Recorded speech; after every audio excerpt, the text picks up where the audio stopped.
Hello everyone, welcome back to my channel. कैसे हैं आप सभी? आई होप आप सब लोग बहुत अच्छे होंगे। तो अभी मेरी मम्मी आ गई है और अपने साथ देखिए क्या लेके आई है।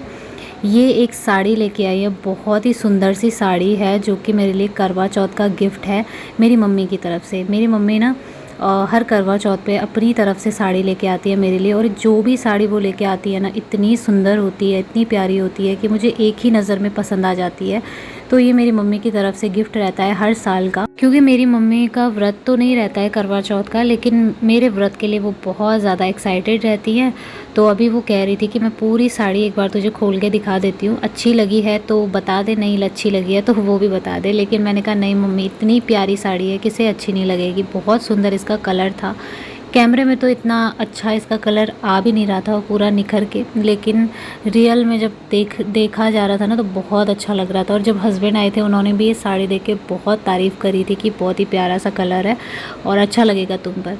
तो फिर मैंने क्या किया, फटाफट से इसका जो ब्लाउज़ पीस था उसको काट के अलग से रख दिया था। और फिर मैंने बोला कि चलो दे देना इसको सिलने के लिए, ब्लाउज़ भी सिलवा दूँगी जल्दी जल्दी। फिर क्या होता है ना, जैसे अगर बहुत लेट कर दो तो करवा चौथ के टाइम पे बहुत ज़्यादा भीड़ लग जाती है और टेलर जल्दी दे भी नहीं पाते हैं। फिर वो एक्स्ट्रा पैसे लेते हैं कि अगर जल्दी चाहिए तो ये करना पड़े, इतने पैसे देने पड़ेंगे। तो अब साड़ी वगैरह फ़ोल्ड करने के बाद मैं यहाँ आ गई थी। बहुत टाइम से जैसा मैं सोच रही थी कि मुझे सारे कपड़े धूप पे डालने हैं, हो नहीं पा रहा था, लेकिन आज मैंने कहा मैं डाल के ही रहूँगी चाहे कुछ भी हो जाए। तो मैंने पूरी अलमारी खाली करी और इसमें जितने भी कपड़े थे वो सारे धूप पे डाल दिए। बहुत सारे हो गए थे। और पता है इसके अंदर ना धूल पता नहीं कहाँ से चला गया था। मैं तो हैरान हो गई कि यार बंद अलमारी के अंदर कहाँ से धूल चला गया। धूल से बचने के लिए यहाँ पे ये पोस्टर जो स्टिकर वाले होते हैं ना, मतलब जो स्टिक करने वाले होते हैं, वो भी यहाँ पे बिछा रखा था। लेकिन उसके बावजूद भी इसके अंदर काफ़ी ज़्यादा धूल मिट्टी वगैरह चली गई थी। ये देखिए कितनी ज़्यादा जमा हो गई है। तो मैंने अभी सारा अच्छे से साफ़ किया। जब मैंने पूरी अलमीरा को अच्छे से साफ़ किया तो जितने भी कपड़े निकले ना सारे के सारे मैंने बाहर धूप पे डाल दिए थे। और इससे ना सीलन की बदबू आ रही थी, बहुत ही भयंकर वाली। तो इतनी खराश मुझे लगी, मुझे जब खांसी हुई ना तो वो ठीक ही नहीं हुई। मैंने पानी पिया, गुनगुना पानी पिया, गरारे किए, चाय पी, बहुत कुछ किया, लेकिन वो खांसी मेरी गई नहीं। इतना ज़्यादा भयंकर सीलन की स्मेल होती है, बहुत ही गंदी होती है। तो इसलिए कपड़ों को ना इस टाइम पर धूप दिखा देना चाहिए, जबकि आजकल तो इतनी तेज़ धूप है, सारी स्मेल चली गई थी। लेकिन ना क्या होता है कि बैंड बज जाती है इतना सारा काम करते करते, क्योंकि इतने सारे कपड़े होते हैं ना, पूरी अलमारी के कपड़े फ़ोल्ड करो, फिर उनको अलमारी में रखो अच्छे से। लेकिन ये है कि इस सब काम में ना मतलब अच्छे से सेटिंग हो जाती है और बहुत अच्छा लगता है कि सारी चीज़ें ऑर्गेनाइज़ हो गई हैं। देखने में भी आँखों को सुकून मिल जाता है एक तरफ से कि चलो ये काम तो ख़त्म हुआ। अब उसके बाद नाश्ता वगैरह तो मैं मम्मी के आने से पहले ही कर चुकी थी। अभी बस किचन को क्लीन करना रह गया था। उससे पहले तो मैंने सारी अलमीरा को खाली कर दिया था। उसके बाद मैं किचन क्लीन कर रही थी और यहाँ पर बस मेरा ये वाला काम ख़त्म होता है तो फिर मैं बाहर कपड़े वगैरह धोने के लिए चली गई थी। और पता है रात के टाइम पे ना मेरी और भी ज़्यादा तबीयत ख़राब हो गई थी, क्योंकि मुझे ना दिन भर जैसे मैं काम कर रही थी धूप में, तो मैं जब भी धूप में ज़्यादा देर तक रहती हूँ ना मुझे सीधे बुखार आ जाते हैं। पता नहीं क्यों। मैं सर्दियों में भी ज़्यादा धूप में नहीं बैठती हूँ, क्योंकि मुझे सिर्फ बुखार आते हैं पता है धूप में बैठ के। तो मुझे घर वाले बोलते भी थे, ससुराल वाले भी बोलते थे। खैर मेरे घर वालों को तो पता है कि मुझे बुखार आता है, लेकिन ससुराल वाले सभी बोलते थे, सास ससुर हो गया, सब कहते थे कि धूप में नहीं बैठती है सर्दियों में, क्यों नहीं बैठती हो, बैठना चाहिए। लेकिन उनको पता नहीं था कि इसकी तबीयत ख़राब होती है। तो एक दिन ना ऐसे ज़बरदस्ती में मैं बैठ गई, और फिर उस दिन जो मुझे भयंकर बुखार आया ना, फिर वो भी उनको भी पता चल गया था कि क्यों नहीं बैठती है। तो आज भी मेरे साथ सेम वही प्रॉब्लम हुई। मैं धूप में ही लगी रही, कपड़े फैलाने पे, पलटने पे, और फिर फ़ोल्ड करने के लिए मैं सारे अंदर ले आई थी। लेकिन जो उन कपड़ों की गर्माहट थी ना उससे मुझे बहुत तेज़ बुखार आ गया था। हालांकि बुखार ज़्यादा देर रहता नहीं है, क्योंकि मैं ना पैरासीटामॉल खा लेती हूँ, तुरंत दवाई ले लो ना तो वो चीज़ जो आपको ज़्यादा बुखार आ सकते हैं वो फिर रुक जाते हैं। तो फिर मैंने रात के टाइम पे पैरासीटामॉल ले लिया था। और मैं वैसे कोशिश करती हूँ जितना हो सके कम से कम मैं दवाई खाऊं, लेकिन क्या कर सकते हैं, जब सिचुएशन ही ऐसी हो जाती है ना तो करना ही पड़ता है, दवाई लेनी ही पड़ती है। तो बस अभी यहाँ पर मैंने पूरे घर में अच्छे से झाड़ू लगा दिया है। और ये जो वीडियो आप देख रहे हो ना, ये 2 दिन का मिक्स वीडियो मैं आपको दिखाऊंगी, क्योंकि थोड़ा थोड़ा करके मैंने व्लॉग शूट किया था, पूरा मैं नहीं कर पाई थी। उसके बाद मेरी तबीयत बहुत ख़राब होने लगी थी तो मैंने पूरा वीडियो नहीं बनाया। और बस इतने तक मतलब बना लिया था। ये नवरात्रे के एक दिन पहले का वीडियो था। अगले दिन को नवरात्रे थे तो मैंने कितने सारे यार मतलब सपने देखे थे कि मैं नवरात्रे के दिन ये करूँगी वो करूँगी, बट उतना देखो व्रत तो मैं ले नहीं पाई क्योंकि बच्चे के साथ नहीं हो पाता है। फिर मैं व्रत लेती, खाना नहीं खाया जाता, बच्चे को दूध नहीं होता ना, मैं ब्रेस्ट फीड कराती हूँ। तो फिर मम्मी ने भी बोला कि नहीं ऐसा मत करना, बच्चा उसको भूख लग जाएगी, फिर ये भी ठीक नहीं है व्रत लेके अगर ऐसा करोगे तो फिर मैंने ये सोच रखा था कि मैं व्रत तो नहीं लूँगी, लेकिन हाँ मतलब माता रानी की अच्छे से पूजा करूँगी, उनका स्वागत करूँगी, साड़ी वगैरह पहनूँगी। लेकिन फिर बुखार आने की वजह से सब ऐसा ही रह गया। खैर कोई बात नहीं। अब जो है अंदर मैं पोछा वगैरह लगा चुकी थी, उसके बाद मैं बाहर आई। फिर ये जो साड़ियाँ मैंने धूप में डाली थी ना, इन्हें मैंने केवल 1 घंटे के लिए रखा था और फिर मैंने फ़ोल्ड करके यहाँ पर रख दिया। तो मैंने कहा यार सारे के सारे उठा के अंदर ले जाऊँगी, उससे अच्छा थोड़ा थोड़ा मैं यहीं पे फ़ोल्ड करके रख लेती हूँ, फिर अंदर जाके मैं उनको उनकी जगह पे रख दूँगी।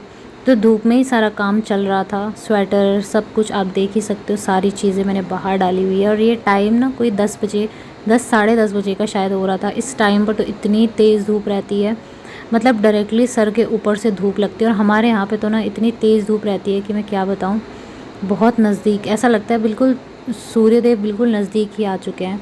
तो यहाँ पे मैंने आधा से ज़्यादा काम निपटा दिया था। फिर उसके बाद थोड़े बहुत मैं जब कपड़े अंदर ले गई थी तो फ़ोल्ड मम्मी ने भी कर दिए थे।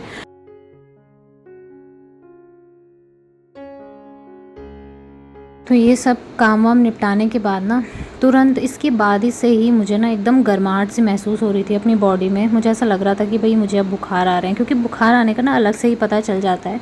तो फिर मैंने मम्मी से भी बताया तो उन्होंने बोला होता है ऐसा धूप में काम करके, और ये सीलन वाले जो कपड़े होते हैं इन पर हाथ लगाने से ही ऐसा हो जाता है। तो इसके बाद मैंने ज़्यादा वीडियो शूट नहीं किया। अब सीधा चलते हैं नेक्स्ट डे की तरफ, जिस दिन थी नवरात्रि। तो अभी सुबह का टाइम हो रहा था, लगभग सुबह के 6 बजे का ये टाइम था या 5:45 का ये टाइम था शायद से, मुझे ठीक से याद नहीं है क्योंकि वॉइस ओवर करते टाइम ना ठीक से याद नहीं रहता है कितना टाइम हो रहा है क्या हो रहा है, बट हाँ इसके आसपास का ही कोई टाइम हो रहा था। इस टाइम पर मैंने ना अंदर वाले रूम की भी सफाई की, बहुत ही आराम से कर रही थी। वैसे मैं इस वाले रूम में छेड़छाड़ नहीं करती हूँ क्योंकि यहाँ पे ये जनाब सोए रहता है ना, तो ये उठ जाते हैं, लेकिन अभी मुझे करना ही था क्योंकि नवरात्रि का दिन है और पूरे घर में अच्छे से साफ़ सफाई करना तो बहुत ज़रूरी है।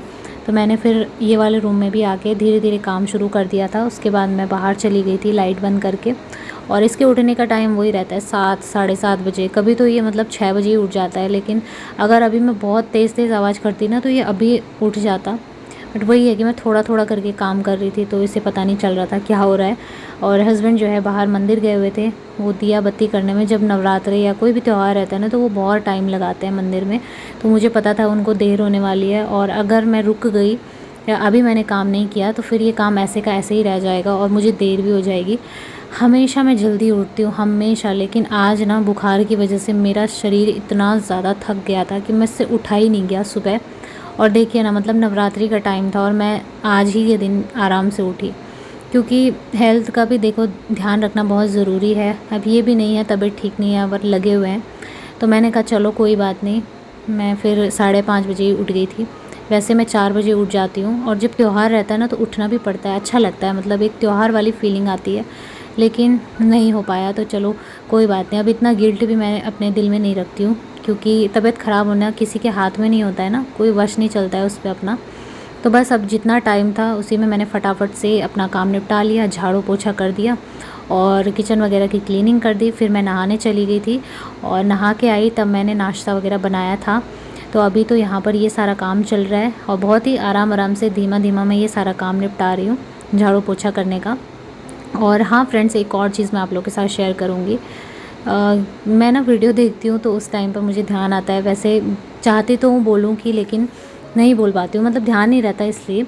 तो आप लोग सोचते होंगे ना मैंने मतलब चूड़ियाँ भी नहीं पहनी हुई है, मम्मी तो मुझे इतना डांटती है कि नहीं पहनती है, लेकिन रीज़न ये है ना, अव्यान को चोट लग जाती है उसकी वजह से। और जो भी माँ बनी होंगी उनको पता होगा, बच्चा बहुत ज़्यादा इधर उधर उछल कूद करता है, फिर उस पर ना जैसे चूड़ी पहनो कड़े वगैरह पहनो तो चुभते हैं और वो रोने लगता है। अव्यान तो मतलब इतना ज़्यादा रोता है, जब भी मैं चूड़ियाँ पहनती हूँ ना उस पर ज़रूर चुभता है, जब मैं उसे फीड करवाती हूँ उस टाइम पर।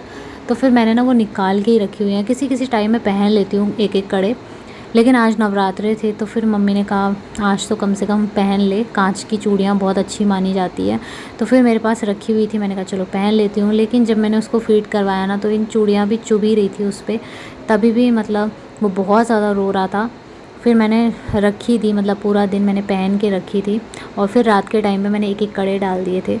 अच्छा लगता है, मतलब मुझे भी ना ऐसे चूड़ियाँ पहनना, पायल पहनना, बिछुए पहनना बहुत अच्छा लगता है। लेकिन बच्चों के साथ में ना वो कभी पैरों में जाता है, कभी उस पे वहाँ पे चोट लग जाती है, कभी वो हाथ पे चूड़ियाँ रहेंगी तो वो उन्हें खींचने लगता है। और परसों भी मैंने पहनी हुई थी, लेकिन उसने क्या किया ना, खींच के एक चूड़ी तोड़ दी। गले में भी मैंने जैसे मंगलसूत्र पहना हुआ था तो उसने वो भी खींच के निकाल के तोड़ दिया। अभी मुझे उसे ठीक भी करना है, मैं खुद ही कर लेती हूँ घर पे। सुनार के पास दो ना तो वो तो मतलब ऐसे ठगते हैं, बहुत ज़्यादा पैसे लेते हैं उसको ठीक करने के ही ना, वो कम से कम 200 रुपये ले लेते हैं। लेकिन जब से मैंने फ़ोन में देख के यूट्यूब पे खुद से सीखा, तब से मेरा ये खर्चा अलग से बच गया। तो हर चीज़ सीखनी चाहिए, इसीलिए मैं कहती हूँ सीखने की कोई उम्र नहीं होती, जब जो मौका मिले सीख लो, अच्छा रहता है। तो मेरा ना काफ़ी, मतलब ये समझ लीजिए 3 साल से बहुत ज़्यादा पैसे बचे हुए हैं इस चीज़ को लेके कि मैं सुनार के पास नहीं देती हूँ। और मंगलसूत्र का ये रहता है ना, उसका जो धागा रहता है चाहे आप कितना ही मजबूत लगा लो, नहाओगे तो फिर वो गीला होगा और टूटेगा ही। तो इसलिए खुद अगर आता है ना तो कोई टेंशन नहीं रहती, चलो टूट भी जाएगा लेकिन उसे हम जोड़ देंगे। तो बस अभी बेडशीट वगैरह मैंने चेंज कर दी, क्योंकि बहुत टाइम के बाद मैंने नई वाली बेडशीट बिछाई थी। प्योर कॉटन की है, हस्बैंड लेके आए थे, बहुत ही प्यारी है और ऑफ़लाइन ली है, ऑनलाइन की नहीं है। तो उसके बाद जो है मैंने काम वाम निपटा दिया था, साफ़ सफाई, नहाना धोना सब हो गया था। अब मैं नाश्ता बना रही हूँ फटाफट से। और मम्मी भी मेरी आ चुकी थी, जल्दी आ जाती है क्योंकि उनका तो आज व्रत था, वो तो पूरे 9 दिन का व्रत लेती है। और मतलब जब भी नवरात्रे रहते ना पूरे 9 दिन का व्रत लेती हैं। और आपने भी देखा होगा मेरे पहले के वीडियो में, मैं भी पहले पूरे 9 दिन के व्रत लेती थी, बहुत अच्छा लगता था। लेकिन अभी देखूँगी अगले साल, भगवान सब ठीक ठाक रखे तो मैं अगले साल ज़रूर व्रत लूँगी 9 दिन के। तो बस अभी खाना वगैरह मतलब नाश्ता हमारा हो चुका था, फिर मैं चली गई थी कपड़े धोने के लिए। कुछ कपड़े मैं धो लिए थे और कुछ मतलब जो धुले हुए थे वो मैं बाहर ले आई थी, फटाफट से धूप में डाल दूँगी। और आज भी मैंने एक रजाई और एक कंबल यहाँ धूप में डाला हुआ था सूखने के लिए, क्योंकि ये बेबी के साथ रहता है, वो बाहर मतलब नीचे उसे मैं छोड़ देती हूँ, वो खेलता रहता है, तो मैं वहाँ पे ना कंबल वगैरह बिछा देती हूँ। नहीं तो उसका ना 2-3 बार मतलब नाक नीचे लगा, वो बहुत ज़्यादा रोता है, फर्श में जैसे लगता है ना, सर भी लगता है, नाक भी लगता है बच्चों का, बहुत रोते हैं। इसलिए मैं ना रजाई वगैरह ये सब बिछा के रखती हूँ ताकि चोट लगे भी नहीं, गिरे भी तो मतलब चोट ना लगे। उसके बाद किचन में मैंने थोड़ा पानी डाल दिया था, क्योंकि बहुत बार अंदर बाहर जा रहे थे तो यहाँ पे ना बहुत पैर के निशान पड़ रहे थे और चिपचिप सा हो रहा था, मुझे बड़ा गंदा लगता है। तो आज ना सुबह से मतलब 5:30 बजे से उठे हुए हैं और इतना काम हो गया है, दिन भर काम, और कल की अलग थकान है वो भी अभी तक नहीं उतरी। तो फिर मैंने हस्बैंड से कहा कि आपको क्या खाना है, तो उन्होंने बोला कि यार मेरे को दाल चावल ही बना दो। मैंने कहा चलो आप ही के लिए बनाऊँगी, मम्मी का तो व्रत है और मेरा तो बिल्कुल भी मन नहीं कर रहा था, मैंने तो खाया ही नहीं था ना। तो मैंने ज़्यादा सोचा नहीं कि क्या करूँ, कौन सी दाल बनाऊँ, कैसी दाल बनाऊँ, सोचने में ना बहुत दिमाग ख़राब होता है। उससे अच्छा जो रखी है फटाफट से बना लो, जो जल्दी बन भी जाए। तो मैंने दोनों कुकर निकाले और दोनों को साथ में रख दिया। अब इस तरीके से फटाफट से बन गए थे दाल चावल। और उसके बाद मैंने थकान तो जैसा कि मुझे बहुत ज़्यादा लग गई थी, तो मैंने नींबू पानी बना लिया था अपने लिए और आराम से बैठ के अभी चैन की सांस लेके नींबू पानी पीऊँगी। क्योंकि सच में मतलब 5:30 बजे से उठे हुए और अभी टाइम हो रहा था लगभग दोपहर के 1-1:30 बजे का। तो इतना ज़्यादा टाइम हो गया था, नॉन स्टॉप काम में लगी हुई हूँ, थकान भी बहुत ज़्यादा हो गई थी। यहाँ पे अव्यान खेल रहा था मम्मी के साथ। तो चलिए फ्रेंड्स, आज के इस वीडियो को एंड करती हूँ, मिलूँगी बहुत ही जल्दी, तब तक के लिए love you all, take care.